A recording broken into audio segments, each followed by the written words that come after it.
한국에 오자마자 믿기지 않는 기적을 눈앞에 보게 되었습니다. 아니 갑자기 왜 저한테 이렇게 대하시는 거죠? 역시나 한국은 고작 이 정도밖에 안 되는 후진국인가요? 여기 딸과 함께 한국을 방문한 외국인 여성이 공항 입국장에서 분노를 터뜨리고 있습니다. 하지만 그녀의 앞에 있는 한국인 직원은 오히려 흐뭇한 미소를 보이며 외국인 여성을 어디론가 안내하는데요. 그렇다면 그녀는 한국에서 대체 무슨 일을 겪었던 것일까요? 영상 시작 전 좋아요와 불우이웃을 위해 끝까지 시청 부탁드립니다. 안녕하세요. 저는 독일 출신의 비너스라고 합니다. 얼마 전 저는 한국으로 출장을 갔었던 남편의 어쩔 수 없는 제안 때문에 인생 처음 한국을 방문했었는데요. 사실 20년이 넘게 딸들과 함께 독일에서 살아왔었던 저에게 선진국인 독일을 떠나 아시아 국가 중 하나인 한국으로 이민을 가야 하는 것은 제 인생 가치관을 붕괴시킬 정도로 큰 결정이었습니다. 하지만 딸들과 함께 인생 처음 방문했던 한국은 제가 그동안 얼마나 작은 나라에서 살아왔는지 저를 돌아보게 만들었는데요. 일단 한국에 처음 도착하자마자 깜짝 놀랐던 건 생각보다 도시의 인프라가 굉장히 잘 되어 있다는 사실이었습니다.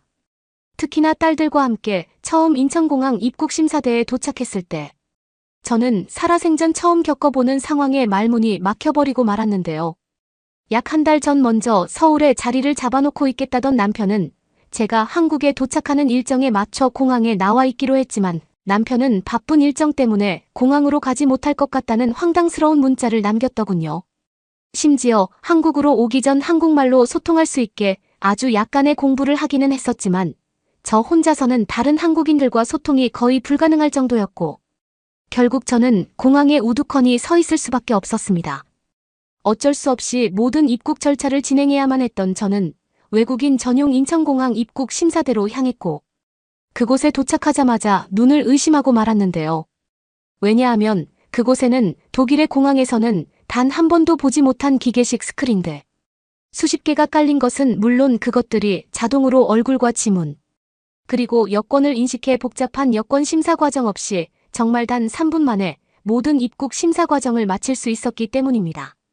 물론 독일에서도 이제 망부인 입국 심사대를 도입하고 있기는 하지만 아직도 기술적인 문제가 너무 많아서 무인 입국장 근처에는 항상 직원이 대기 중인 것은 물론 거의 5분마다 고장이 나버려서 입국 심사 자체가 대면 심사보다 더 오래 걸리는데 한국은 기술적 발전이 독일을 완전히 뛰어넘어 버린 것인지 수백 명의 사람들이 단 하나의 오류도 없이 빠르게 심사대를 통과하고 있었습니다. 사실 한국에 오기 전에는 아시아의 작은 나라 중 하나일 텐데 뭐가 있겠어 라고 생각했지만 이러한 공항 디지털 기술력을 눈으로 마주한 순간 저는 왜 남편이 계속해서 가족 전체가 한국에서 살아야 된다고 주장했는지 그 깊은 뜻이 이해되고 말았죠. 어쨌든 약 5분 뒤 저는 딸들과 함께 입국심사대 기계를 무난하게 통과했고 그때부터는 전혀 처음 겪어보는 타국의 나라이기에 도대체 어떻게 해야 될지 몰라 주위를 두리번거렸는데요. 10분 정도 고민을 하던 저는 결국 도움을 받기 위해 공항 중앙에 있던 안내데스크로 향했습니다. 그런데 공항 안내데스크에 도착한 순간 저는 기겁할 수밖에 없었는데요. 그곳에는 마치 키오스크처럼 생긴 패드가 놓여 있었는데 그곳에 제가 도착해야 되는 여행 목적지와 언어를 선택하면 실시간으로 건너편에 있는 한국인 직원의 통역을 해주며 저의 전체 여행 가이드 일정을 봐주는 것은 물론 어떻게 교통편을 타고 이동해야 가장 빠른 일정으로 도착할 수 있는지까지 스크린에 설명이 되어 있었기 때문인데요. 심지어 그 놀라운 키오스크는 제 휴대폰 번호를 입력하면 실시간으로 지도 어플과 연동되어 제가 어디로 이동해야 지하철과 버스를 탈 수 있는지 가르쳐주는 것은 물론 카메라로 사진을 찍으면 그 즉시 한글이 독일식 영어로 번역되는 놀라운 장면마저 마주할 수 있었습니다. 말 그대로 한국은 한국말을 전혀 할 줄 몰라도 휴대폰과 공항 키오스크만 있으면 무리 없는 한국 여행 일정이 가능했던 것이었고 공항과 직접 연동되는 어플은 너무나 신기해서 입이 다물어지지 않을 정도였어요. 심지어 데스크에 있던 한국인 직원분은 저에게 한국에서의 통신사 신청은 진행했냐는 말과 함께 이상한 기계를 주셨는데요. 그리고 놀랍게도 그 뒤 들려온 한국인 직원분의 설명은 제가 살아온 인생 자체의 가치관을 박살내버리는 충격적인 설명이었죠. 이건 한국에서 사용할 수 있는 무료 와이파이 포켓이에요. 이미 휴대폰과 연동시켜드렸으니 약 일주일 정도 무료로 와이파이 시스템을 어디서나 사용할 수 있고 나중에 독일으로 돌아가실 때 기계만 반납하시면 됩니다. GPS도 설치되어 있으니 휴대폰과 함께 묶어 분실되지 않게 해주세요. 제 손에 들려있는 포켓 와이파이는 정말 주머니에 들어갈 수 있을 정도의 크기였고 저는 이 작은 기계가 무료로 와이파이 이용 환경을 구축해준다는 사실에 당황할 수밖에 없었습니다. 특히나 독일에서는 와이파이를 사용하려면 거의 한 달이 걸려서 통신사 회사에 신청을 넣고 대기를 해야 하는 것은 물론 설치를 마무리하고 나서도 속도가 너무 느려서 대도시 중심지가 아니면은 사용하기 힘들 정도였는데 너무나 놀랍게도 한국은 포켓 와이파이를 켜기만 하면 믿을 수 없는 속도로 언제 어디서나 인터넷에 이용이 가능했습니다. 심지어 한국은 얼마나 부유한 것인지 저처럼 다급한 일정으로 한국에 도착한 외국인 관광객들을 위해 무료로 포켓 와이파이를 나눠주고 있던 것이었고 반납 또한 너무나 편하게 다시 독일으로 돌아갈 때 돌려주거나 여행 일정이 길어진다면 휴대폰 문자 메시지로 전송된 링크를 누르고 제 주소를 입력하기만 하면 자동으로 수거 처리가 되는 획기적인 시스템이었어요. 사실 독일에서는 한국처럼 디지털 도시 인프라 시스템이 거의 발전하지 못해서 어디를 가나 아날로그적 방식으로 문제를 해결하거나 공문서를 하나 제출하더라도 시청 건물에서 거의 3개월을 기다려야 되는데 한국은 이러한 기다림 자체가 없는 미쳐버린 나라인 것 같았죠. 한국에 도착한 지 단 1시간밖에 되지 않았던 상황이었지만 제 딸들조차 한국이 살기에 너무 편한 것 같다면서 이런 나라가 또 어디 있겠냐고 했고 저 또한 그 말에 동의할 수밖에 없었습니다. 그렇게 한국에 도착하자마자 최첨단 기술의 맛을 본 저는 한국으로 오기 전 가지고 있었던 걱정이 싸그리 사라지면서 너무나 편한 마음으로 남편이 있는 서울로 향할 수 있었는데요. 그런데 바로 그 순간 문제가 발생하고 말았습니다.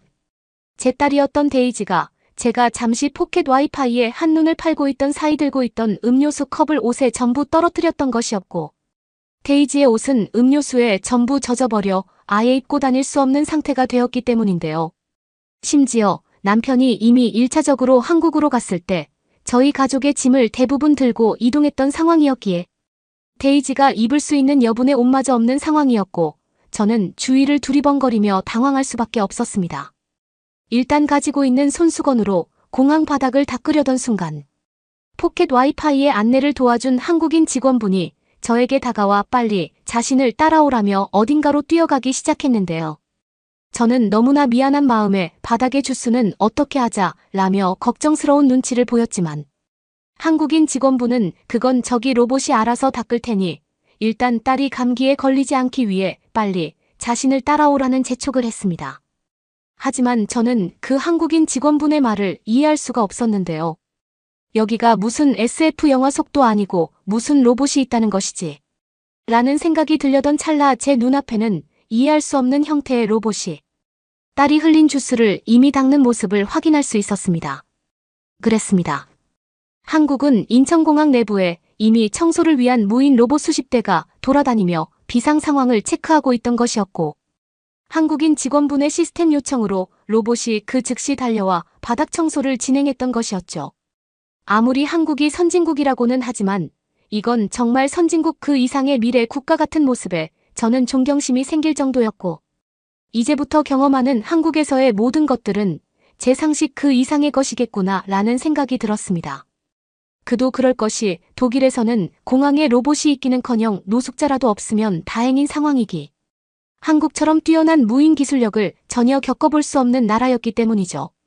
하지만 한국은 그런 독일에서 태어난 저를 비웃기라도 하듯 주위의 모든 것들이 그저 버튼 하나 그리고 휴대폰의 요청으로 대부분의 것들을 무인으로 처리할 수 있는 시스템이 이미 구축되어 있던 것이었고 저는 그 순간 딸들과 함께 한국에서 살게 된다면 너무나 좋을 것 같다는 결심마저 서게 되었는데요.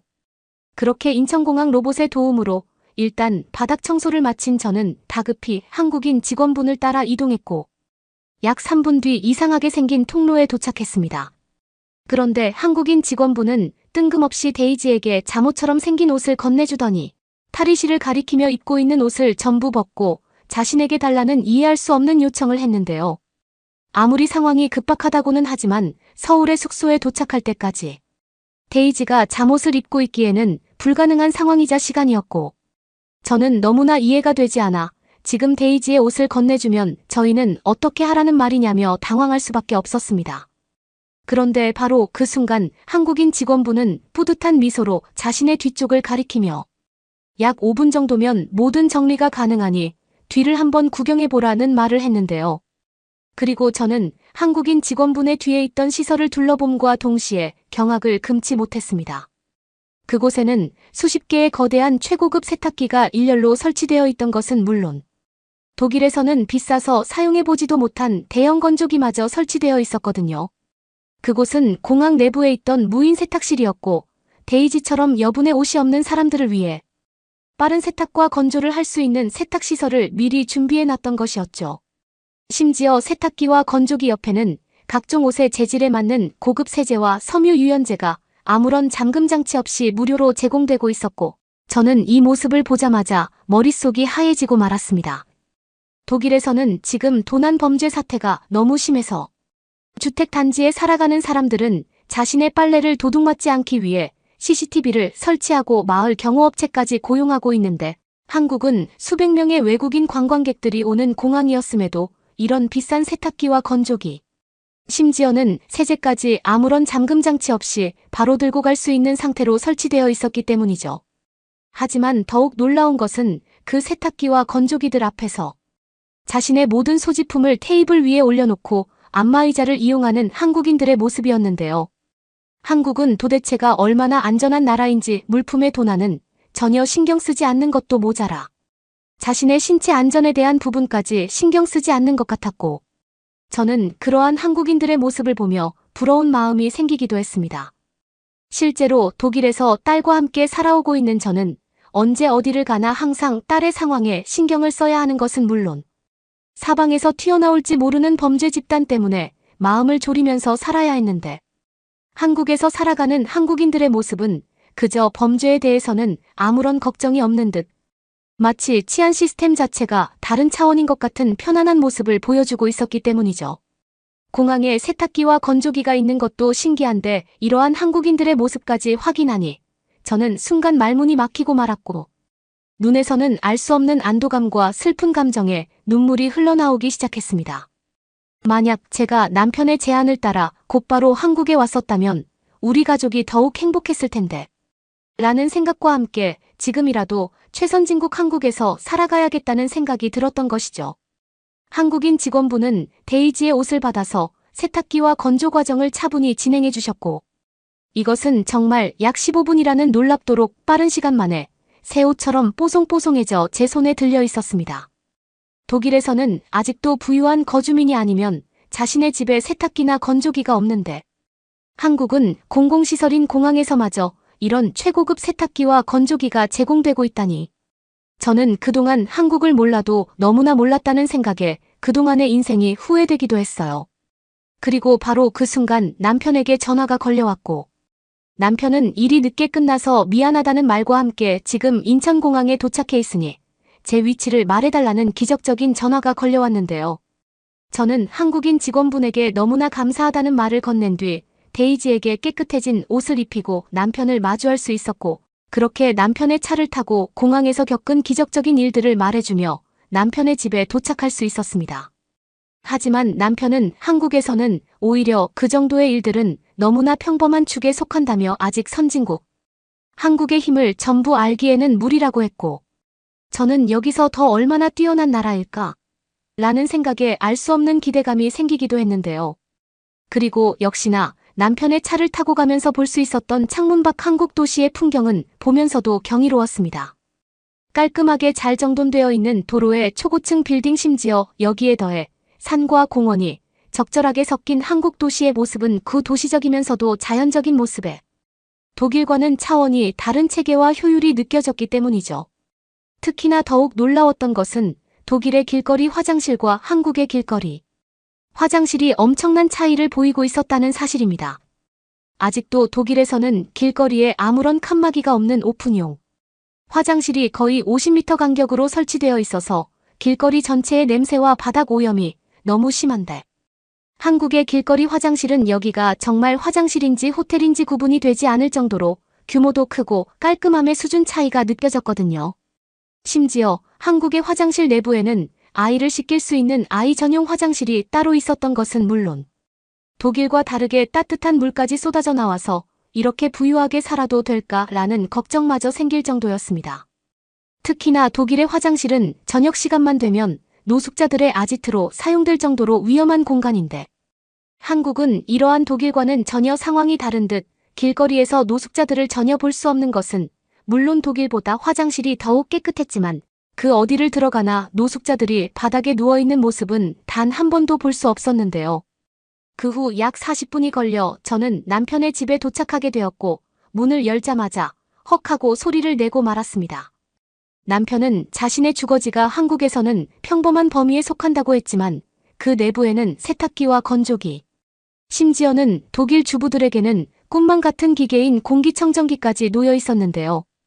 남편은 한국은 가전제품 브랜드의 근본 고가라고 할 수 있기에 이러한 제품들이 독일과 다르게 저렴하면서도 품질이 매우 좋다고 했고 바로 깨끗한 물을 마실 수 있는 정수기부터 빨리 이용을 해보라며 저에게 한국의 놀라운 주거 시스템 이곳저곳을 소개해줬어요.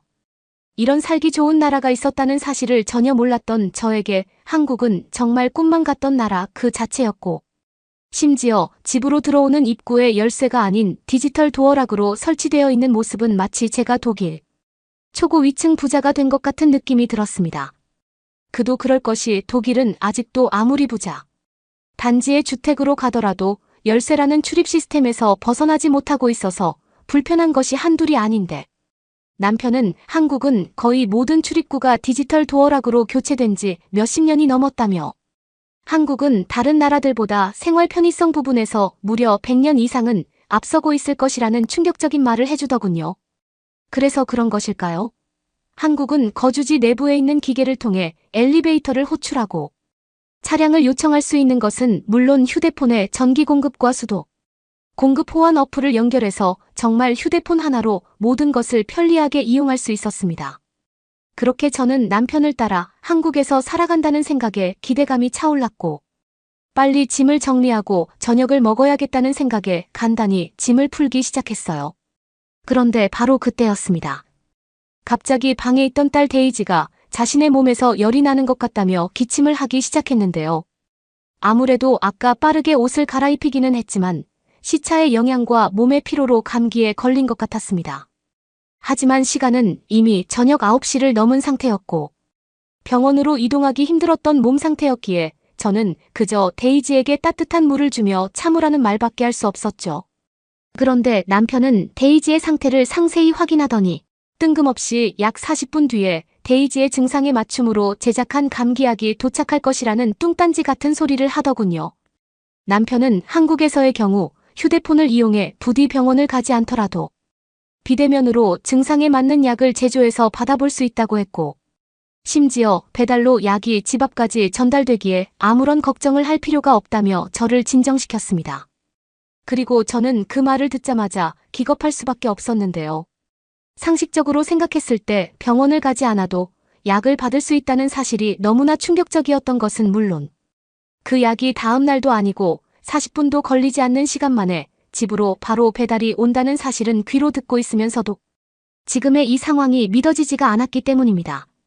그도 그럴 것이 독일에서는 어린아이와 함께 병원 진료를 받아보려면 최소한 달의 대기 시간이 있는 것은 물론 약조차 제대로 지어주지 않아서 아이의 몸이 아프더라도 집에서 억지로 나을 때까지 기다려야 하는 것이 전부였는데 한국은 의료 인프라가 얼마나 잘 구성된 것인지 집에서 휴대폰 하나로 의사와 메시지로 증상을 소통하고 약을 받아볼 수 있는 의료 인프라가 이미 구축되어 있었습니다. 살면서 이런 시스템이 있다는 말은 단 한 번도 들어보지 못했는데 실제로 한국의 인터넷 검색을 통해 몇 가지 검색을 해보니 한국에서는 이미 이러한 비대면 진료 시스템이 일상 속에서 너무나 평범하게 운영되고 있더군요. 특히나 비대면으로 증상을 상담받고 약을 제조하는 것까지 남편은 고작 10,000원밖에 사용하지 않았다는 정말 놀라운 말을 했고 저는 그 말을 듣자마자 독일을 떠나 한국에서 데이지가 아프다는 사실에 감사한 마음이 들었습니다.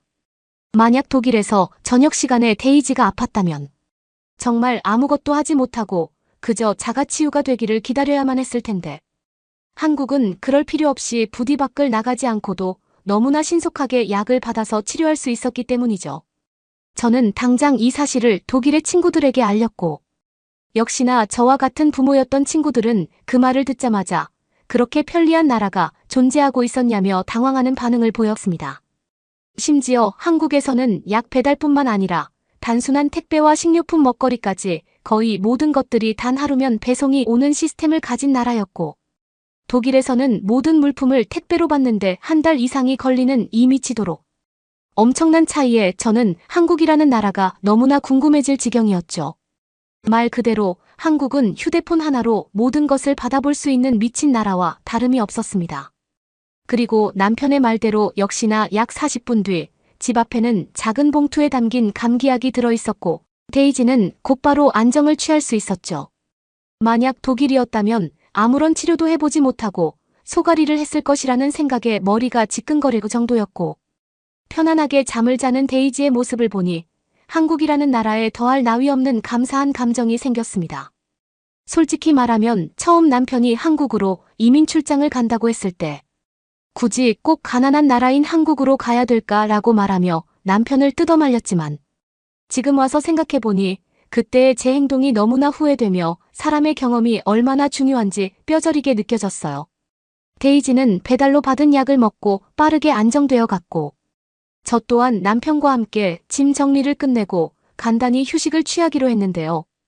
간단히 커피를 한 잔 마시고 싶었지만 남편의 집에는 커피 머신기가 없었고 저는 어쩔 수 없다는 생각에 일단 소파에서 잠을 자기로 했습니다. 그런데 남편은 엘리베이터만 타고 내려가면 바로 밑에 입주민용 카페가 있다는 또다시 이해할 수 없는 말을 하며 저에게 한 장의 사진을 보여줬는데요. 그곳에는 넓게 펼쳐진 산을 바라보며 커피를 마실 수 있는 카페가 있었고 남편은 이건 한국의 아파트에 있는 스카이 라운지 카페라며 늦은 시간까지 이용되고 있으니 간단히 내려가서 커피라도 한잔하고 오자는 제안을 했습니다. 시간은 자정을 넘어가고 있었지만 남편은 한국의 경우 새벽 시간이 되더라도 안전이 보장되는 나라라고 했고 데이지 또한 편안하게 잠을 잘 자고 있으니 시차도 적응할 겸 피로를 풀자고 했어요. 그리고 남편과 함께 도착한 한국의 아파트 카페는 직접 눈으로 마주하자 경이로울 정도였습니다. 그곳에는 이미 잠이 오지 않는 한국인들이 커피를 마시거나 업무를 하며 시간을 보내고 있었고 이 모습은 독일의 최고 부자들도 누릴 수 없는 새벽 시간의 여유에 가까웠기에 이상한 기시감이 느껴질 정도였죠. 놀랍게도 한국은 아파트라는 거주단지 안에 카페가 운영되고 있는 경우가 매우 많다고 했고 저는 이러한 형태의 거주단지가 한국에서는 너무나 평범하다는 남편의 말에 한국이 정말 얼마나 부유한 나라면은 이런 시설이 당연한 걸까라는 생각이 들 정도였습니다.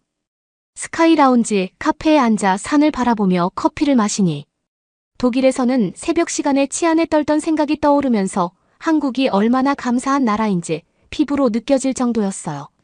남편은 이제부터 최선진국 한국에서 같이 살아가 보자며 제 어깨를 토닥여줬고 저는 현재 한국에서 지낸 지 3개월이 지나가며 이제는 한국 생활에 완전히 적응을 했는데요.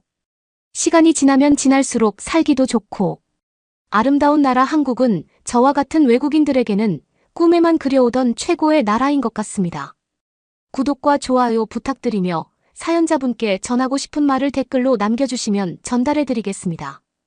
그러면 더욱 감동적인 다음 사연으로 넘어가겠습니다. 지금 장난하세요? 아니 이건 해도 너무 하잖아요. 이 가격이 말이 된다고 생각해요? 한국의 한 축제에서 외국인과 상인이 실랑이를 벌이고 있습니다. 외국인은 얼굴이 빨개진 채로 흥분해서 상인에게 어이가 없다는 듯 소리를 지르고 있는데요. 하지만 이는 단호한 표정으로 같은 이야기만을 반복하고 분위기는 점점 험악해지기만 합니다. 과연 이 둘에게는 무슨 일이 있었던 걸까요? 안녕하세요. 제 이름은 레오나예요. 전 여행 블로거로 활동하고 있어요. 그냥 여행 블로거가 아니라 직설적이고 때로는 날카로우며 종종 회의적인 걸로 유명한 블로거죠. 여행을 하면서 행복감을 느끼고 힐링이 되는 듯한 환상적인 글들을 쓰는 사람은 이미 많잖아요. 하지만 저는 생각했어요. 실질적으로 사람들에게 도움이 되는 글을 써야 한다고 말이죠. 그래서 저는 제 글에 제가 직접 겪고 느낀 것들을 과감하게 다 적고 있어요. 다행히 제 팔로워들은 제가 있는 그대로 말해주길 기대해주는 사람들로 가득 차게 되었고, 저는 그 성원에 힘입어 더 솔직한 글을 쓰기 위해 항상 노력하고 있답니다. 그런데 최근에 제 블로그가 위기에 처했어요. 독자 수도 줄어들고 사람들의 반응이나 댓글 참여도도 낮아졌죠. 솔직함은 좋지만 이제 새로운 것도 많이 탐방해 주셨으면 좋겠네요. 이곳은 얼마 전에 갔던 곳이랑 비슷한 곳 아닌가요? 레오나 님의 글을 예전부터 응원했던 사람입니다. 그런데 요즘은 반복되는 공간과 글이 많은 것 같아서 아쉬워요. 새로운 게 필요하지 않을까요? 저는 제 블로그에 올라오는 댓글들을 보며 제 독자들이 저희 반복되는 여행지와 좁은 관점에 질려버렸다는 것을 알 수 있었어요. 확실히 제 블로그를 살리려면 신선하고 색다른 게 필요하다는 생각이 들었죠. 그때 제 에이전시에서 연락이 왔어요. 레오나 씨, 저희는 레오나 씨가 이번에 전라북도 남원에서 열리는 제96회 춘향제를 가보는 건 어떨까 싶어요. 사람들에게 신선한 주제이고 판을 뒤집을 수 있을 것 같아요. 저희 마케팅에도 도움이 될 것 같고요. 한국이요. 진심이세요? 전 회의적인 반응을 보였어요. 과거에 안 좋은 기억이 떠올랐거든요. 사실 한국은 아니고 일본을 갔을 때 좋지 않은 경험을 한 적이 있었어요. 일본에 도착했을 때 좋았어요. 일본만의 특유의 분위기도 좋았죠. 그런데 이름은 알 수 없었지만 사람들이 몰려있는 축제를 지나가다가 방문하게 된 적이 있었는데 그때 굉장히 억울한 일을 당한 적이 있었어요. 여행 블로거로서 흥미로워 보이는 축제를 그냥 지나칠 수가 없었던 저는 바로 사람들을 비집고 들어가서 축제 거리를 거닐고 있었어요. 그러다 맛있는 냄새에 이끌려 주변의 음식 부스에 홀린 듯이 걸어가게 되었죠. 저는 꽤 맛있어 보이는 돼지고기 음식을 먹기 위해서 줄을 서고 주문을 했어요. 그런데 얼마인지 아세요? 7만 원이라는 거예요. 7만 원이요? 세상에, 제가 아무리 외국인이라지만 이게 비싼지 안 비싼지 모르겠어요. 우선은 어쩔 수 없다는 생각에 7만 원을 지불하고 저는 음식을 기다렸어요. 그리고 마침내 음식이 나왔을 때 저는 다시 한번 당황할 수밖에 없었어요. 7만 원짜리 돼지고기 볶음은 조그마한 소스장과 함께 5개 조금 넘는 고기가 들어있었거든요. 이게 7만 원이요? 좀 심각한 것 같더라고요. 맛도 그냥 그저 그랬어요. 오히려 조금 퍽퍽한 것 같기만 하더라고요. 이미 기분이 많이 상한 상태였지만 저는 음식을 입에 꾸역꾸역 넣었어요. 돈 아깝잖아요. 여행가가 돈이 있으면 얼마나 있겠어요. 그런데 그때 저는 충격적인 장면을 보았어요. 그 상점에서 일본인 손님이 4만 원을 내고 있는 게 보이지 않겠어요. 제가 잘못 본 건가 싶어 다음 손님까지 봤는데 그 다음 손님도 4만 원을 내더라고요. 심지어 저랑 같은 음식이었는데 고기가 더 들어있었어요. 기분이 너무 상한 저는 상인에게 다가가서 말했어요. 번역기까지 돌려가면서 따졌죠. 그런데 일본 주인은 자신은 그런 적이 없다며 발뺌을 하지 않겠어요? 주변 사람들은 저를 이상하게 보기 시작했고요. 그 상인은 심지어는 진짜 억울한 듯 눈에 눈물이 고이기까지 하는데 참나. 거의 연기자더라고요. 덕분에 제가 오히려 이상한 사람처럼 보였어요. 저는 그냥 기부했다 치고 그 자리를 떴죠. 기분 좋게 즐겨야 할 축제인데 기분이 더러워지기만 한 채로요. 그리고 바로 블로그에 글을 적었죠. 일본 축제는 인종차별이 주제인가 라는 주제였어요. 그 글은 많은 공감과 반응을 불러일으켰었죠. 전에 일본 축제에서 좋지 않은 기억이 있었어서 아시아는 좀 꺼려지는데요. 제 글에도 적은 적이 있었어요. 터무니없이 비싼 음식 붐비고 정신없는 사람들, 대체로 특별할 것 없는 것들 뿐이었고 모두가 사기꾼 같았죠. 한국이라고 그러지 않을 거란 법은 없지 않나요? 제가 말했어요. 제 블로그 마케팅을 위했다면 이미 제가 올린 일본 축제 글을 봤을 텐데요. 왜 굳이 이런 아시아 축제에 대한 주제로 제안을 하는지 이해가 가지 않았어요. 이번엔 분명 다를 거예요. 에이전시 측에서 강조했어요. 한국의 유명한 셰프이자 사업가인 백종원 씨가 축제 컨설팅을 맡았다고 해요. 축제의 문제점들을 개선하기 위해 상당한 변화를 주도했다고 하니 직접 봐도 좋을 것 같아요.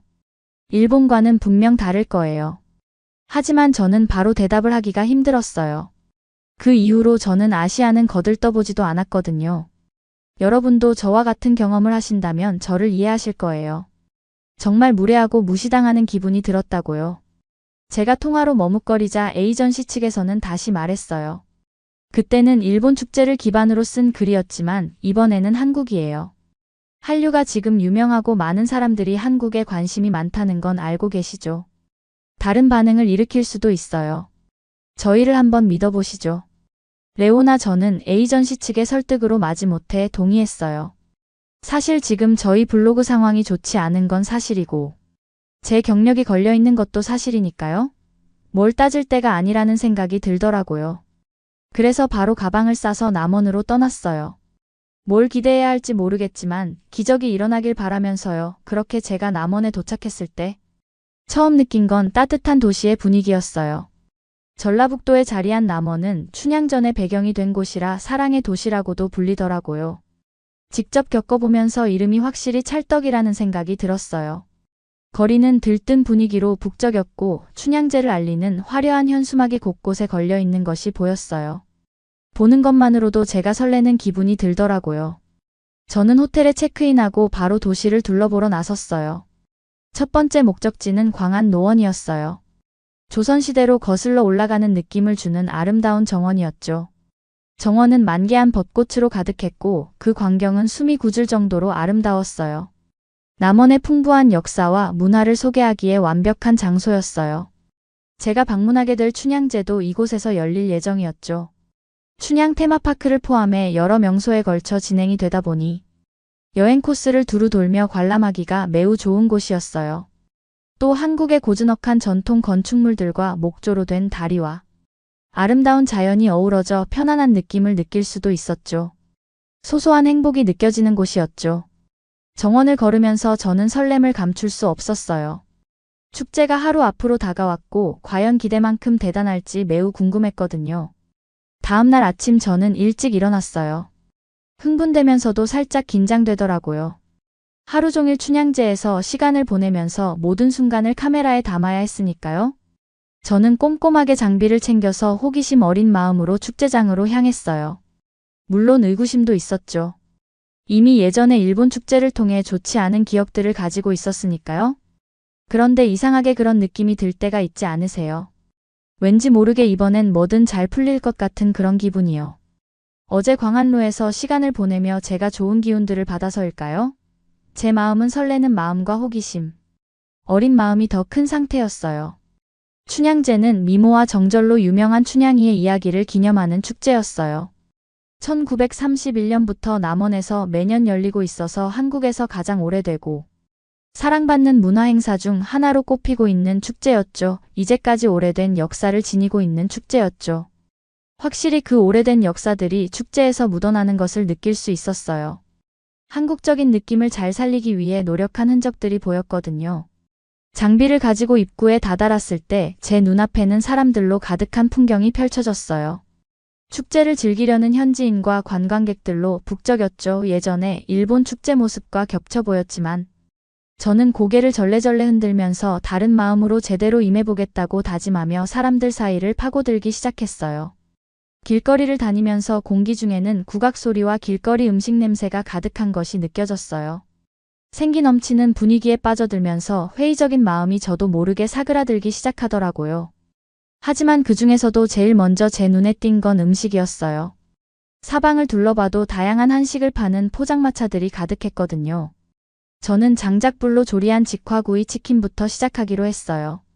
상인은 장작불에 구워 특유의 훈연향이 난다며 맛있을 거라 장답했죠. 확실히 냄새가 매우 좋더라고요. 치킨 자체도 매우 촉촉해 보였고요. 결국 저는 사서 먹어보기로 했어요. 딱 보니까 눈 대중으로 이 정도면 5만 원은 하겠다 싶었죠. 얼마예요? 제가 지갑을 꺼내들며 말했어요. 12,000원입니다. 상인이 미소를 지으며 말했어요. 저는 제 두 귀를 의심했어요. 얼마라고요? 제가 잘 못 들었나 싶어 다시 한번 되물었어요. 12,000원이요? 상인이 조금 더 크게 미소를 지으며 말했어요. 저는 너무 깜짝 놀랐어요. 어떻게 이게 12,000원이죠? 비주얼이나 냄새나 모든 걸로 봤을 때 그 가격은 축제가 아니더라도 저렴한 편이었어요. 저는 당황했지만 뒤에 사람들이 기다릴 것 같아 빠르게 돈을 지불하고 자리를 잡았어요. 다시 봐도 너무나도 먹음직스럽게 생긴 통닭이 제 눈앞에 떡하니 자리 잡고 있더라고요. 저는 우선 다리를 뜯어서 한 입 베어 물었는데 정말 훌륭했어요. 고기는 부드럽고 육즙이 풍부했죠. 그을린 맛도 적당히 났고요. 자극적이지도 않고 맛 자체가 고급진 맛이 났어요. 이런 길거리에서 파는 음식 같지 않았죠. 배가 고팠던 저는 순식간에 그 닭 한 마리를 다 먹어버리고 말았어요. 눈 깜짝할 새에 먹었다는 건 바로 이런 말이겠죠. 저는 처음 먹은 직화구이 치킨을 맛보면서 기분 좋게 놀랐어요. 아마 일본에서 이런 것을 축제에서 먹었다면 아마 7만 원은 요구했을 거예요. 다시 생각해도 정말 괘씸하네요. 호기심이 더 생긴 저는 그 다음엔 전이라고 하는 한국식 부침개를 먹어봤어요.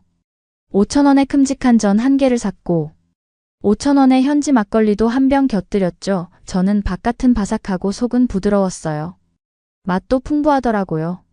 세상에 이게 겨우 10,000원이었어요. 저번에 제가 겪은 과거 일본 축제의 터무니없는 가격과는 완전히 달랐죠. 저는 저렴하게 맛있는 축제 음식들을 먹으면서 백종원 셰프가 주도한 변화에 대해 생각하게 됐어요. 분명 그가 가격 적정화와 품질 제고를 최우선으로 삼은 게 티가 났거든요. 사람들이 축제를 즐겁게 즐기는 것을 원한 것 같았죠. 그래서 저는 축제에서 그가 어떤 역할을 했는지 더 알아보기로 마음먹었어요. 그러다 백종원이라는 사람이 한국에서 잘 알려진 인물이라는 걸 알게 됐어요. 흔히 한국의 고든 램즈라고 불린다고 하더라고요. 더본 코리아의 CEO로 여러 성공적인 레스토랑을 거느린 사업가이자 셰프였어요. 대부분을 서민들을 위한 가격과 가게 방침들을 많이 내놓고 있었더군요. 작년 축제가 과도한 물가와 허술한 운영으로 비판받은 후 남원시청의 초청을 받아 춘향제 컨설팅을 맡게 됐다고 해요. 백종원 셰프는 도전을 받아들여 축제의 명성을 회복하는 걸 목표로 삼았다고 했어요. 이렇게 오래된 축제는 사실 몇몇 불미스러운 일 때문에 저평가받아서는 안 된다고 생각해요. 지역 주민들이 되게 노력해서 명맥을 잘 이어왔는데 백종원 셰프가 인터뷰한 내용을 보니 그가 이번 축제에 어떤 태도로 임했는지를 알 수가 있겠더라고요. 현지 상인들과 긴밀히 협력해서 레시피 개선과 운영 효율화를 도왔으며 현금 없이도 편리하게 음식을 살 수 있는 무인 판매기 개념도 도입했다고 하더라고요. 또 그 무엇보다 자릿세를 없앴다고 해요. 돈을 비싸게 받아먹을 수밖에 없는 요인을 없애버린 것이죠. 대단한 결단력이라고 생각했어요. 덕분에 많은 사람들이 축제를 더 편안한 마음으로 함께 즐길 수 있게 되었으니까요. 축제를 계속 돌아다니며 저는 더 많은 상인들을 만나게 되었어요. 그들은 저에게 자신들의 이야기를 들려주었고 백종원과 그가 사업에 미친 영향력에 대해 칭찬을 아끼지 않았죠. 한 전통항과 상인은 백종원의 도움으로 원가는 줄이면서 품질은 유지할 수 있게 됐다며 매출이 늘어 감사하다고 말했어요. 저는 이 남원 춘향제를 겪으면 겪을수록 회의적인 마음이 사라지는 것을 느꼈어요. 춘향제는 기분 좋은 의외의 경험이 되고 있었죠. 성공한 시의 좋은 취지 때문도 있지만 광안루의 그 고즈넉함과 따뜻한 사람들의 조화는 저에게 잊을 수 없는 장면들을 선사하고 있었어요. 사진기를 내려놓을 수가 없더라고요. 춘향제는 단순히 음식만의 축제가 아니었어요. 한국의 풍부한 문화유산을 보여주는 수많은 문화행사와 공연이 마련돼 있었죠. 저는 축제의 전체적인 모습을 파악하기 위해 이런 활동에 더 깊이 빠져들기로 했어요. 그 많은 행사 중 하나 기억에 남는 행사는 춘향사랑 백일장 대회였어요. 저는 행사에 참여하면서 젊은이와 어르신 할 것 없이 참가자들이 열정적으로 글을 적고 때로는 낭송하는 모습을 보기도 했는데 그 장면이 매우 인상적이었어요. 모두 깊은 감정과 정교한 표현으로 보는 사람들을 사로잡았죠. 그 다음엔 국악 공연을 관람했어요. 음악가들은 가야금, 장구 등 다양한 전통 악기를 연주했어요. 선율은 듣는 이를 과거로 인도하는 아름다운 멜로디였죠. 한국 문화와 역사의 깊은 유대감을 느낄 수가 있었어요. 감정을 건드리는 알 수 없는 선율이더라고요. 저도 모르게 눈물을 쏟을 뻔했어요. 또 다른 필수 관람거리는 춘향 선발대회였어요. 화려한 색감과 정교한 의상이 눈을 즐겁게 해주더라고요. 이 축제의 메인 행사이기도 하더군요.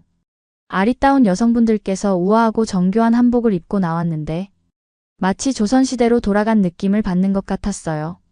이 광안루에서 한복 입은 사람들이 이렇게나 많이 서 있으니 한국이 역사를 보존하고 축제로 엮어 발전시키고 있는 것에 경외심이 들더라고요. 서예 워크숍에도 참여할 기회가 있었는데요. 강사가 한글로 춘향을 쓰는 법을 가르쳐 줬어요. 생각보다 어려웠지만 너무 즐거웠죠. 서예에 대한 이해도가 깊어지고 그 기술의 경외감을 느꼈어요. 해가 저물고 밤이 되자 축제장은 등불로 환히 밝혀졌어요. 은은한 빛이 마법 같은 분위기를 연출했죠. 축제장을 거닐며 풍경과 소리를 만끽했어요. 춘향제가 단순한 행사 그 이상이라는 걸 실감했죠. 한국의 문화적 정체성을 기념하는 축제였으니까요. 축제에선 전통놀이와 체험거리도 다양했어요. 아이들이 윷놀이를 하고 어른들이 씨름을 하는 모습이 보였죠. 모두가 하나 되어 즐기는 공동체 정신과 기쁨이 전염성 있게 다가왔어요. 저녁엔 판소리 공연에 갔어요. 판소리는 소리꾼과 고수가 함께하는 노래를 섞어 이야기를 풀어주는 예술이에요. 소리꾼은 다양한 발성 기법으로 이야기의 감정을 전달하고, 고수는 리듬으로 공연을 풍성하게 만들죠. 춘향전의 이야기가 매력적인 예술 형식으로 생생하게 펼쳐졌어요. 그 연희자들의 열정과 재능에 저는 완전히 감동받았죠. 축제 기간 내내 저는 전통과 이야기를 기꺼이 나누려는 한국인들을 많이 만났어요. 그들은 자부심 어린 목소리로 문화유산과 춘향제의 의미에 대해 이야기를 해주었죠. 그들과 이야기를 나눌수록 저는 점점 이 춘향제에 더욱더 빠져들고 있었어요. 이렇게 뜻깊은 행사에 참여하게 된 걸 영광으로 여기고, 한국 문화를 직접 배울 기회를 얻게 된 걸 감사히 여기게 되었죠. 축제 사흘째가 되자 저는 완전히 축제에 몰입하게 됐어요.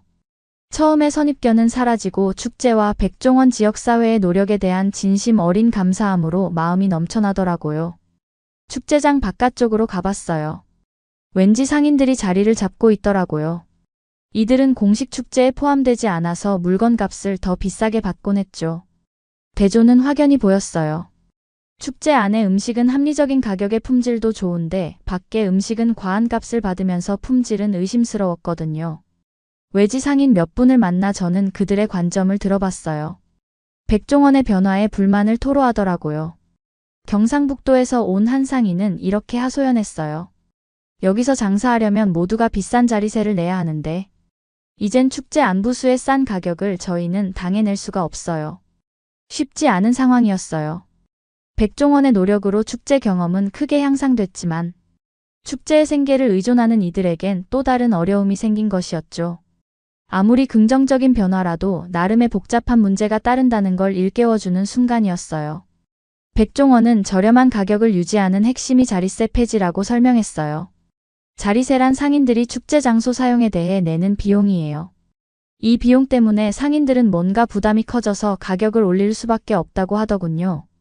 하지만 이번에는 자리세를 없애면서 상인들이 품질은 유지하면서도 합리적인 가격을 제시할 수 있게 됐죠. 또한 지역 특산품 홍보를 위해 현지 식재료 사용을 장려하는 아이디어도 도입했어요. 이는 지역 농가를 지원할 뿐 아니라 방문객들에게 정통 한식을 선보일 기회가 되었죠. 예를 들어 제가 먹어본 막걸리는 전라북도에서 생산된 쌀로 만들어 그 지역에서만 맛볼 수 있는 독특한 풍미가 났어요. 백종원의 컨설팅 접근법은 통합적이었어요. 음식에만 집중하지 않고 가격, 물류, 문화적 진정성 등 축제의 모든 측면을 살폈죠. 그리고 그 지역의 특색을 살리면서 사람들에게 알릴 수 있는 매우 좋은 취지 또한 가지고 있었어요. 그의 헌신은 축제의 구석구석에서 느껴졌고 한국 문화를 보존하고 알리는데 얼마나 심혈을 기울이는지 볼 수 있어 감동적이었죠. 축제가 막바지에 이르면서 저는 그동안의 여정을 되돌아봤어요. 춘향제는 모든 면에서 제 기대를 뛰어넘었어요. 한국의 문화와 역사에 대해 너무나 많이 배웠고 백종원이 이끈 긍정적 변화를 직접 목격했죠. 또 한국이 오래도록 역사를 보존해오기 위해 노력하고 있는 모습도 직접 확인할 수가 있었고요. 저는 시간이 지날수록 축제에 대한 제 블로그 글이 이전과는 다를 거라는 걸 알고 있었어요. 축제의 변화뿐 아니라 저 자신의 변화까지 담은 이야기가 될 테니까요. 처음 저는 굳게 닫힌 마음으로 남원에 왔지만 한국과 한국 사람들에 대한 새로운 존경과 감사를 안고 떠나게 된 거예요. 그 중에서도 축제에서 가장 기억에 남는 순간은 자원봉사 가이드로 활동 중인 고등학생들과 만난 것이었어요. 그 친구들은 영어를 연습하고 싶어 했고 저는 축제와 한국 문화에 대해 아는 것도 나누고 싶어 했죠.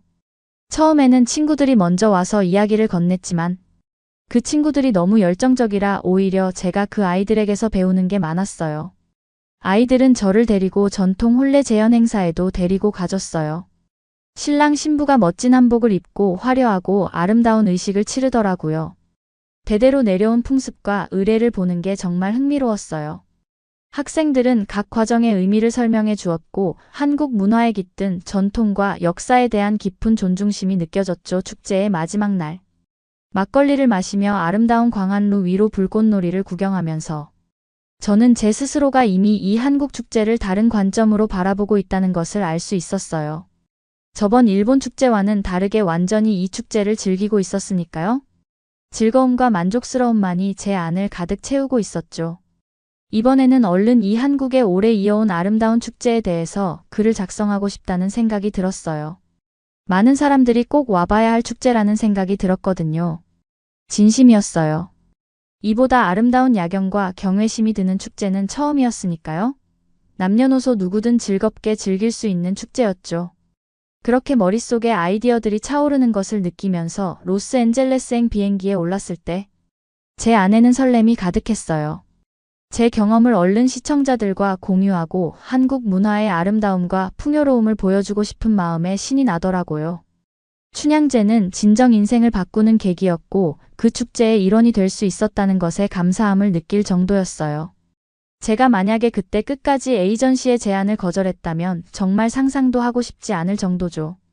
블로그에 글을 올렸을 때의 반응은 폭발적이었어요. 독자들은 춘향제에 완전히 매료되었고 백종원 씨의 호기심을 보였어요. 또 한국의 이런 모습은 처음 본다며 직접 가보고 싶다는 댓글이 줄을 이었죠. 제가 사진도 아주 많이 첨부했거든요. 세상에 이렇게나 아름다운 야경은 처음이에요. 저 음식이 겨우 10,000원? 내년에는 한국으로 가야겠어요. 너무나도 즐거워 보여요. 저도 한복이라는 옷을 꼭 한번 입어보고 싶네요. 등등 많은 사람들이 축제에 많은 관심을 보이고 있었어요. 반응들을 볼 때마다 뿌듯함이 밀려왔죠. 또 글이 대박이 나면서 저에게도 큰 변화가 생겼어요. 여행과 스토리텔링에 대한 열정이 다시 되살아났거든요. 아직 세상에는 탐험하고 함께 나눌 것들이 너무나 많다는 걸 깨닫게 되었죠. 춘향제 덕분에 새로운 경험과 문화를 받아들이는 즐거움 열린 마음의 소중함을 알게 됐어요. 다음엔 어떤 모험이 날 기다리고 있을지 벌써부터 두근거려요. 결국 한국 여행은 그냥 업무 차원을 넘어선 개인적 전환점이 되었어요. 열린 사고방식의 힘과 새로운 것을 발견하는 기쁨을 일깨워준 소중한 경험이었죠. 이런 깨달음과 저의 열정을 다시 한번 깨워준 한국 여행에 저는 영원히 감사할 거예요. 제 이야기는 여기서 끝이랍니다. 이번 경험은 우리가 가진 고정관념을 깨고 새로운 문화를 경험하는 일이 얼마나 값진 일인지 깨닫게 해준 경험이었어요. 세상에는 우리가 모르는 아름다움과 교훈이 참 많은 것 같다는 것 또한 알 수 있었죠. 한국에서의 경험을 나누고 싶어서 열심히 블로그 글을 만들었는데 많은 분들이 좋아해 주셔서 정말 감사했어요.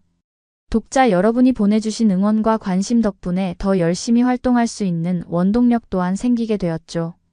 앞으로도 전 세계 곳곳을 다니며 다양한 문화와 만나고 그 속에서 새로운 가치를 발견하는 여정을 이어가고 싶어요. 열린 마음으로 모든 것을 받아들이고 편견 없이 바라보는 자세를 잃지 않으려고 해요. 한국은 이제는 제게 정말 특별한 나라가 되었어요. 멋진 축제, 맛있는 음식, 아름다운 전통 그리고 무엇보다 따뜻한 사람들의 정을 잊을 수 없을 거예요. 기회가 된다면 꼭 다시 찾아오고 싶네요. 여러분도 익숙한 곳에서 벗어나 새로운 도전을 해보는 건 어떨까요? 분명 쉽지만은 않겠지만 그 과정에서 얻는 것들이 여러분의 인생을 더 풍성하게 해줄 거예요. 저처럼 한국에서 또는 다른 어딘가에서 잊지 못할 추억을 만들어 보세요. 긴 시간 동안 제 얘기를 들어주셔서 정말 감사드려요. 여러분 모두의 앞날에 행운이 가득하기를 바래요. 그러면 더욱 재미있는 다음 사연으로 넘어가겠습니다. 넌 일본인이잖아. 왜 이제는 조생진이냐? 넌 완전히 한국에 집착하고 있어. 배신자. 여기 일본의 엘리트들이 스시집에서 한 여성을 비난을 하고 있는데요. 이 분위기를 지켜보던 다른 손님이 너무 살벌해서 경찰에 신고도 한 상태입니다. 그런데 비난받던 이 여성이 갑자기 어떤 한마디를 하자 모두 아무 일 없었다는 듯이 조용해지는데요. 그 여성은 무슨 말을 했던 것이었을까요? 오늘의 사연은 오사카 대학생 메구리 씨의 사연입니다. 안녕하세요.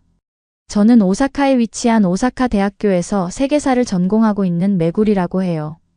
어렸을 때부터 저희 나라의 역사에 대해서 항상 관심을 많이 가졌던 저는 역사를 더 많이 배우고 싶다는 마음이 컸어요. 이제까지의 역사를 되돌아보면서 그들 덕분에 저희가 지금 존재하고 있다는 감사함을 느낄 수 있어요. 또 저희의 발전을 알아가면서 얻는 기쁨도 크답니다. 저는 항상 저희 일본의 문화와 여러 발전에 대해서 자부심을 가지고 살아왔어요. 저희 일본에는 대단한 분들이 많답니다. 카리스마 있는 리더십으로 2만 대군을 고작 2,000명의 군사로 무찌른 오다. 노부나가 장군부터 인생은 무거운 짐을 지고 가는 먼 길과 같다 그러니 서두르지 마라. 무슨 일이든 마음대로 되는 것이 없음을 알면 오히려 불만 가질 이유도 없다. 마음의 욕심이 차오를 때는 빈궁했던 시절을 떠올려라. 오로지 자신만을 탓할 것이며 남을 탓하지 마라. 모자라는 것이 넘치는 것보다 낫다. 자기 분수를 알아라. 풀잎 위의 이슬도 무거우면 떨어지기 마련이다라는 명언을 남긴 도쿠가와 이에야스까지요. 이외에도 정말 멋진 위인들이 많이 있죠. 이런 분들 덕분에 저희는 계속해서 발전해 올 수 있었고 지금의 풍성하고 멋진 일본 문화들도 맛볼 수 있게 되었죠. 하지만 전 오다 노부나가라는 인물을 가장 좋아해요. 그분은 화승총을 적극적으로 활용을 했고 몇백 년간 혼란스러운 전국시대에서 통일의 기반을 마련한 전설적인 인물이시니까요. 전 이런 도전적인 사람들을 존경한답니다. 하지만 존경만 할 뿐 저는 정작 그런 사람이지는 않았죠. 마음속에 품고만 있을 뿐이었어요. 어쨌든 저는 이런 대담한 사람들을 많이 동경해 왔어요. 그리고 일본에는 유구한 역사 속에서 이런 대담하고 멋진 업적을 가진 위인들이 많이 있죠. 제가 저희의 역사와 문화를 좋아하는 이유 중 유나도 바로 이런 거랍니다. 그런데 이런 저희 신경을 요즘 계속해서 건드리는 게 유나 있어요. 바로 한류죠. 저희의 풍성하고 멋진 문화를 계속해서 침범하고 있는 한국의 문화 말이에요. 한류는 지금 많은 젊은 일본인들을 사로잡고 있었어요. 물론 저도 젊은 세대이기는 하지만 역사를 파고들며 저희 나라의 문화를 옹호하는 사람으로서 이런 모습들을 보면 많이 속상해요. 이러다 나중에 저희의 역사 중 한 페이지에 한국에 잡아먹힌 일본 문화가 적히게 되는 건 아닐까 하는 생각까지 들거든요. 오늘도 저는 제가 즐겨보는 온라인 게시판의 댓글들을 훑어보면서 한숨을 쉴 수밖에 없었어요. 또 똑같은 이야기가 올라오고 있었거든요. 일본 젊은이들 사이에서 한국 문화에 대한 관심이 높아지고 있다는 이야기 말이에요. 하루가 멀다 하고 누군가는 K-팝이나 한국 드라마, 한국 음식 얘기를 하더라고요. 솔직히 짜증이 많이 났어요. 저희의 멋진 노래와 문화들을 두고 왜 그렇게들 한국 문화에 열광하는지 이해를 할 수가 없었거든요. 저는 재빨리 무시하는 듯한 댓글을 달며 점점 늘어나는 혐오 발언에 한몫했어요.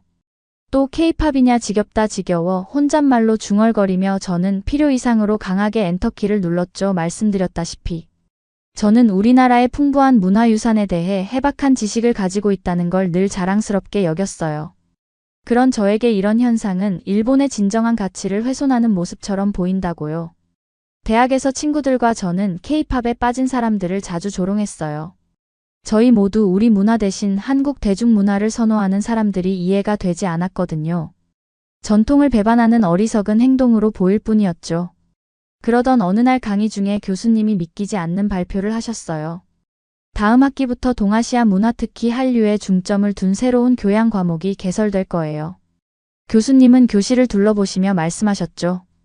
우리 지역의 문화 역학관계를 이해하는데 아주 좋은 기회가 될 거라고 생각합니다.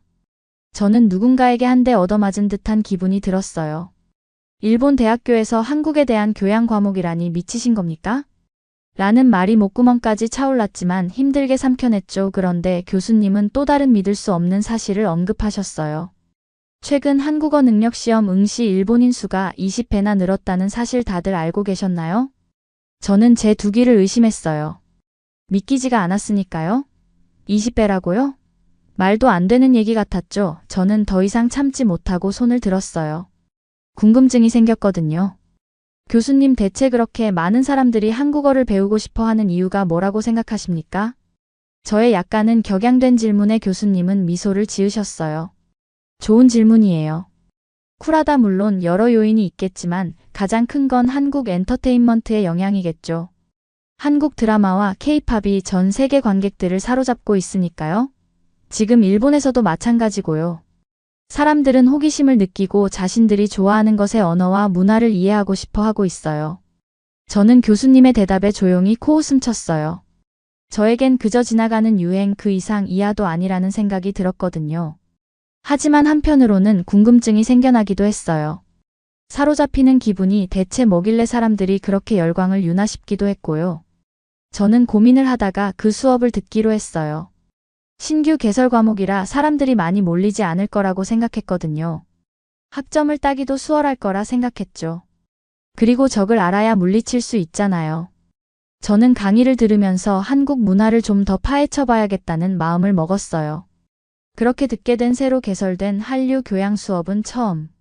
몇 번의 강의를 통해서는 제 생각을 바꾸기에 역부족이었어요. 강의에서는 한국 드라마를 보고 K-팝 뮤직비디오를 분석하면서 문화적 의미를 토론하고는 했어요. 저도 토론에 참여는 했지만 주로 반대 의견을 제시하려 들었죠. 가끔 혼자 고립된 느낌이 들기는 했지만 저는 흔들리지 않고 제 입장을 계속해서 밀고 나가기로 마음먹었어요. 그러던 어느 날 교양 수업 후에 유나라는 학생이 저에게 다가왔어요. 유나는 제1교포였는데 그동안 조용히 우리 토론을 끝까지 구경하다가 가고는 했던 모습을 봐서 기억에 남는 친구였죠. 안녕 쿠루다. 나는 유나라고 해. 유나가 저에게 말했어요. 응 알아. 오늘도 강의 같이 들었잖아. 저는 필기구를 챙기면서 대답했어요. 그렇구나. 혹시 뭐 유나 물어봐도 괜찮을까? 유나는 미소를 지으며 제 옆에서 떠나지 않고 질문했어요. 저는 살짝 당황했죠. 제1교포로서 제가 토론에서 항상 한국에 대해 부정적으로 이야기하는 것에 대해 따지러 온 걸까요? 저는 약간 경계하며 대답했어요. 싸움이 일어날 수도 있겠다는 생각이 들었거든요. 왜 그렇게 한국 문화를 싫어하는 거야? 유나는 직설적으로 물어봤어요. 역시나 따지러 온 것 같았죠. 정확하게 한국을 싫어하는 건 아니야. 저는 가방을 들쳐 매면서 말했어요. 그냥 그 문화가 과대 포장된 것 같다는 느낌이 들어 겉만 번지르르 하지 알맹이는 없잖아. 그리고 그 문화가 일본 문화를 침범하는 게 싫을 뿐이야. 저는 지지 않겠다는 눈빛으로 유나를 쳐다보며 냉정하게 이야기했어요. 그런데 저희 말을 들은 유나는 부드럽게 미소를 지었어요. 혹시 한국 문화를 배척하지 않고 이해하려고 노력해본 적은 있어? 정말로 알아보려 했던 적이 있는지 궁금해. 저는 유나의 질문에 뭐라고 대답해야 할지 몰랐어요. 그런 적은 없었거든요. 그 문화가 들어오는 것 자체가 싫은데 어떻게 알아보려고 노력을 하겠어요. 아니 내가 왜 그래야 해. 제가 살짝 날이 선 말투로 물었어요. 그러자 유나는 제 태도에 잠시 고민하는 듯 했어요. 무언가 말하고 싶어 하는 것 같았죠. 혹시 나와 함께 한국어 모임에 같이 가보는 건 어때? 유나가 조심스럽게 제안했어요. 만약에 이번에 가보고 나서도 내 생각이 바뀌지 않는다면 다신 오지 않아도 괜찮아. 저는 어이가 없었어요. 한국 문화를 싫어하는 저를 왜 그곳에 데려가려고 하는 거죠? 저를 지금 호랑이 소굴로 데려가려고 하는 걸까요? 내 생각이 단호하다는 건 잘 알고 있어. 단지 한 번은 직접 경험해봐야 너도 더 너의 생각에 힘을 실을 수 있지 않겠어. 또는 달라질 수도 있고. 유나는 진심을 담아 저에게 이야기하는 것 같았어요. 틀린 말은 아니었어요. 그 모임에 직접 가본다면 제가 더 배울 게 있을 수도 있죠. 한국 문화를 쫓아내고 저희 일본 문화를 더 잘 퍼뜨릴 수 있는 좋은 방법을 강구할 수도 있고요. 결국 저는 고민하다가 마지못해 승낙했어요. 어차피 이번에 가고 다시 갈 일은 없을 것 같았거든요. 유나를 따라간 한국어 모임은 대학 근처의 아늑한 카페에서 진행되고 있었어요. 카페 안으로 걸어 들어가자 한국어와 일본어가 따뜻하게 어우러지는 소리가 들려왔어요. 사람들은 수다 떨고 웃으며 이야기를 나누고 있었죠. 많이 어색했지만 이상하게도 호기심이 생겼어요. 저는 유나와 함께 모임이 진행되는 테이블로 좀 더 다가갔어요. 다들 인사해. 오늘 놀러온 메구리야. 나랑 같은 교양을 듣고 있어. 유나가 저를 사람들에게 소개를 시켜주었어요. 그러자 모든 친구들은 이야기를 멈추고 저를 바라보았죠. 그러더니 모두들 웃는 얼굴로 박수를 쳐주었어요. 반가워. 메구리. 새로운 친구가 오니까 더 좋다. 엄청 이쁘게 생겼다. 친하게 지내자. 모두들 가벼운 인사를 저에게 건네며 격렬하게 환영해 주었어요. 예상치 못한 반응에 저는 깜짝 놀라고 말았죠. 꽤나 긍정적인 에너지를 가지고 있는 모임 같았거든요. 부끄럽기는 했지만 사실 기분이 좀 좋기도 했어요. 그렇게 참여하게 된 한국어 모임은 저에게 신선한 충격을 주었어요. 저는 처음으로 한국어 몇 마디를 배우고 정통 한국 과자도 맛볼 수 있었어요. 가장 기억에 남는 정통 과자는 약과였어요. 조그마한 꽃 모양처럼 생겼는데 바삭거리기보다는 완전히 쫀득한 식감을 가지고 있었죠. 따뜻한 차와 함께 먹으니 그 달달함과 차의 조화는 정말로 일품이었어요. 그 이후 자주 찾아서 구입해 먹기도 할 정도였죠. 또 참가자들이 한국어를 배우는 이유를 들었는데 여행을 위해서 일 때문에 또 많은 이들이 그냥 한국 드라마와 음악을 사랑해서라고 하더라고요. 모두들 매우 진심으로 열정을 쏟아내고 있는 모습은 솔직히 저를 금방 사로잡고 말았어요. 그 순간 저는 처음으로 한류의 인간적인 면모를 보게 되었어요. 그건 그저 인기 스타와 TV 프로그램에 대한 것만이 아니었어요. 연결과 우정, 타 문화에 대한 진정한 감사에 관한 것이었죠. 모임을 다녀온 뒤 처음에는 거부감이 들었지만 계속해서 모임 생각이 자주 났어요. 결국 저는 며칠 뒤 다시 참석해 보아야겠다고 생각했죠. 강의가 끝난 후 용기를 내어 유나에게 다가가 한 번 더 참여해 보고 싶다는 의사를 밝혔어요. 그러자 유나는 진심으로 기뻐하며 제 손을 맞잡더군요. 순간 얼굴이 빨개졌지만 최대한 감추기 위해 저는 고개를 푹 숙였어요. 그렇게 두 번째 모임에 간 저는 완전히 그 모임에 빠져버리고 말았어요. 이 모임은 단지 K-팝이나 한국 드라마에 대한 이야기만 하는 것이 아니었어요. 한국의 흥미로운 역사 이야기도 많이 나누고 있었쇼. 바로 이 점이 저를 완전히 사로잡고 말았어요. 그 이후부터 저는 홀린 듯이 모임에 참석하게 되었어요. 모임에 자주 갈수록 한국 문화에 대해 더 많이 배울 수 있었죠. 그러면서 저는 15세기의 세종대왕이 만든 한글이 간단하고 논리적인 과학적으로 평민들의 문해율을 높이기 위해 고안되었다는 걸 알게 되었어요. 이 사실은 저를 매우 놀라게 만들었죠. 또 한강의 기적으로 불리는 한국의 급속한 경제 발전에 대해서도 배웠어요. 한국 전쟁 후 남한은 세계에서 가장 가난한 나라 중 유나였다고 해요. 하지만 정부 정책과 강한 직업윤리, 교육과 혁신에 대한 강조를 통해 세계적인 경제 강국으로 지금의 한국으로 발전하게 되었죠. 오늘날 한국은 기술, 자동차, 엔터테인먼트 분야에서 선도적인 산업국이 되었고요. 이런 사실들을 알게 되면서 저는 제가 한국에 대해 얼마나 모르고 있었는지 깨달았어요. 과대포장된 문화라는 편견 때문에 화려한 대중문화 너머에 존재하는 풍부한 역사와 문화를 보지 못했던 거예요. 어느 날 저녁 유난히 유익했던 모임이 끝난 후 저는 유나와 이야기를 나눴어요. 이렇게 모임에 꾸준히 참석해줘서 고마워. 나야말로 고마워. 제가 진심을 담아 이야기했어요. K-팝과 한국 드라마 말고도 한국에 대해 이렇게나 배울 것이 많다는 걸 이곳에 오지 않았다면 나는 평생 몰랐을 거야. 고마워 유나야. 제 대답에 유나는 저를 쳐다보며 미소 지었어요. 겉으로 보이는 것 이상으로 문화에는 항상 더 많은 것들이 담겨 있어 내가 그걸 보기 시작했다니. 정말 기뻐. 저희는 함께 미소를 지으며 집으로 향했어요. 제가 이렇게나 변할 거라고는 상상도 하지 못했지만 저는 어느새 한국에 빠져버리고 말았다는 것을 깨달은 밤이었죠. 모임에 계속 참석하면서 저는 더욱더 한국 문화를 배우는 것의 가치를 느끼기 시작했어요. 처음에는 한국어를 하는 것이 어려웠지만 유나와 다른 친구들은 포기하지 않고 인내심을 갖고 저를 도와주었어요. 또 한국의 관습과 전통 역사에 대해서도 알려주었죠. 그러던 어느 날 동아시아 문화 수업에서 조별 프로젝트를 하게 됐는데 저는 한국인 교환학생들과 한조가 되었어요. 한일 간 문화 교류에 대한 발표를 함께 준비해야 했죠. 처음에는 긴장됐어요. 제가 강의 초반에 한국에 대해 부정적인 태도를 보였던 것을 다 아는 친구들이 저를 어떻게 대할까 두려운 마음이 들었거든요. 하지만 제 걱정과는 다르게 한국인 친구들은 저를 친절하고 따뜻하게 맞이해 주었어요. 덕분에 저희는 빠르게 문학과 역사에 대한 공통의 관심사로 유대감을 쌓을 수가 있었죠. 특히 그들의 한국과 일본 문화에 대한 깊은 이해, 감명을 받았어요. 친구들은 제가 양국의 유사점과 차이점을 새로운 관점으로 바라볼 수 있게 도와주었죠. 그렇게 시간이 지날수록 한국에 대한 마음이 제 안에서 점점 자라고 있었지만 그로 인해 저희 옛 친구들로부터 반발을 겪기도 했어요. 제 옛 친구들은 제가 일본 문화를 배신하고 한국 학생들과 지내는 시간이 많아졌다며 저를 조롱했죠. 속으로는 상처받았지만 이해가 되지 않는 것은 아니었어요. 그들을 보면서 예전에 제 모습이 얼마나 편협했었는지를 깨달을 수도 있었고요. 그러다 한 번은 수업이 끝나고 옛 친구들과 오랜만에 점심을 먹으러 간 적이 있었어요.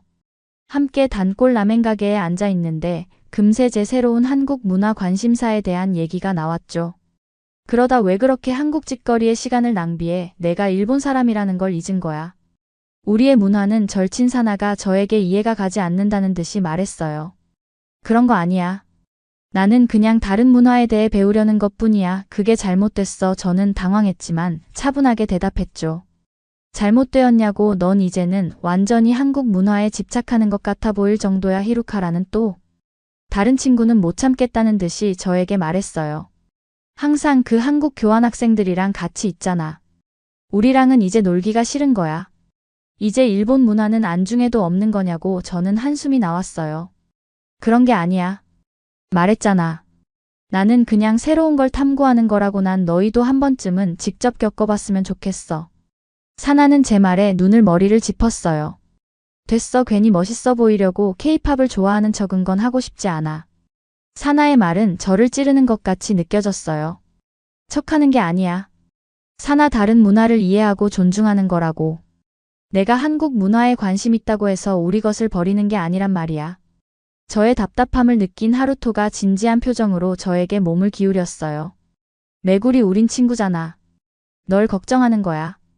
케이팝 같은 과대 포장된 열풍에 너무 빠져서 내가 내 정체성을 잃을까?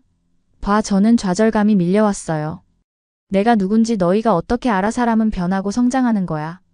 내가 다른 데 관심 있다고 해서 근본이 바뀌는 건 아니라고. 그리고 제가 말을 이어나갔습니다. 노부나가도 변화를 두려워하지 않았기 때문에 위대한 인물이 되었어. 우리도 메이지 유신 때처럼 좋은 걸 받아들여야 발전을 할 수 있어. 일본과 그 문화를 더 발전하기 위해서는 우리도 변화를 두려워하지 않고 더 나아가야만 해. 계속 가만히 있는 것만으로는 발전이 없다고. 제 대답을 끝으로 저희는 침묵 속에 라면을 먹게 되었어요. 서로 단절된 느낌을 강하게 받을 수밖에 없었죠. 사나와 하루토와의 대화는 저를 고립되고 오해받는 기분이 들게 했어요. 식사를 마치고 혼자 집으로 걸어가는데 머릿속이 복잡해졌어요. 왜 친구들은 제가 다른 문화를 배운다고 해서 자기 문화를 저버리는 게 아니란 걸 이해 못하는 걸까요? 시야를 좁히는 게 아니라 넓히는 건데 말이죠. 그날 저녁 저는 유나를 만났어요. 저는 화가 나고 불만스러운 상태였죠. 왜 다들 그렇게 이해를 못하는 걸까?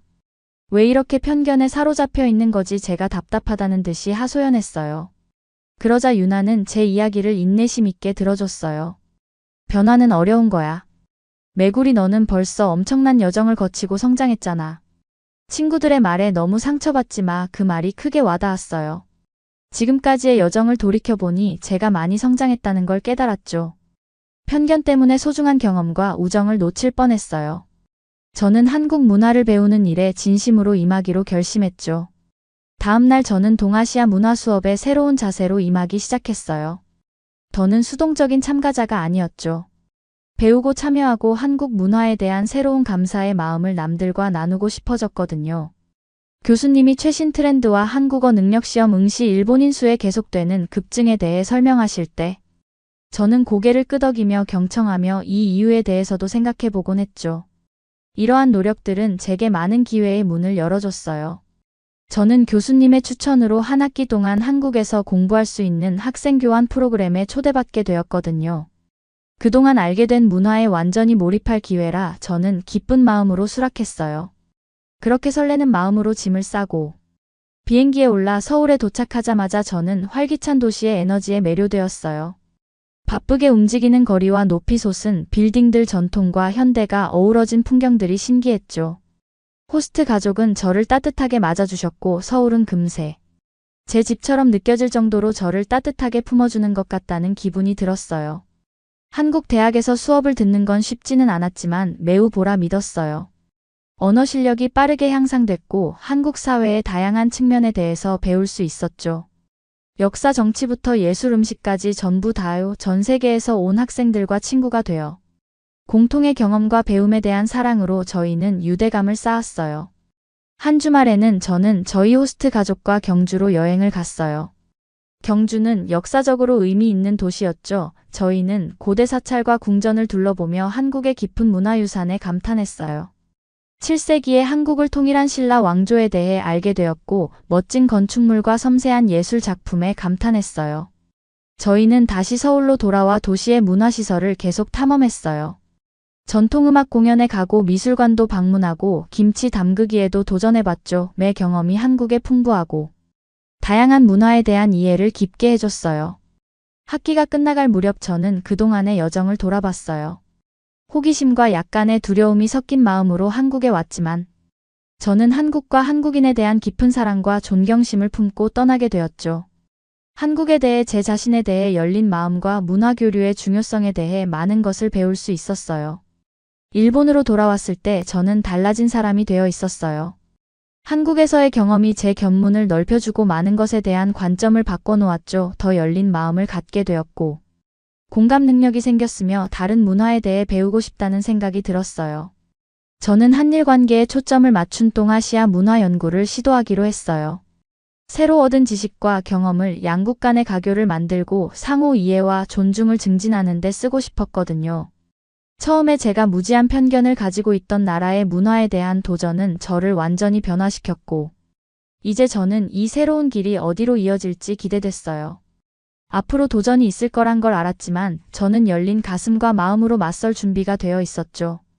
제가 배운 대로 문화교류의 여정은 결코 끝나지 않으니까요. 배우고 성장하고 소통하는 끊임없는 과정이죠. 저는 계속해서 이 여정을 이어나가려 해요. 더 많은 사람들이 예전에 저와 같은 편견을 가지고 있지 않을 수 있도록 노력하고 싶어요. 저에게 다양한 관점과 넓은 시야를 준 제 친구들과 한국에게 더 많은 감사를 표하고 싶네요. 모두들 기억하세요. 열린 마음 일본에서는 이런 가격이 아니었다고요. 여러분은 어떻게 보셨나요? 응원과 격려의 한마디씩을 댓글로 남겨주시기 바랍니다. 사연자분들에게 전달해드리겠습니다. 실제 사연 제보를 받고 있습니다. 채택되신 분께는 작은 선물도 보내드리고 있습니다. 저희의 사연이 여러분의 하루에 작은 힘이 될 수 있었으면 좋겠습니다. 감동적인 사연을 주변 분들과 이야기 나눠보세요. 더욱더 좋은 영상으로 다시 찾아뵙겠습니다.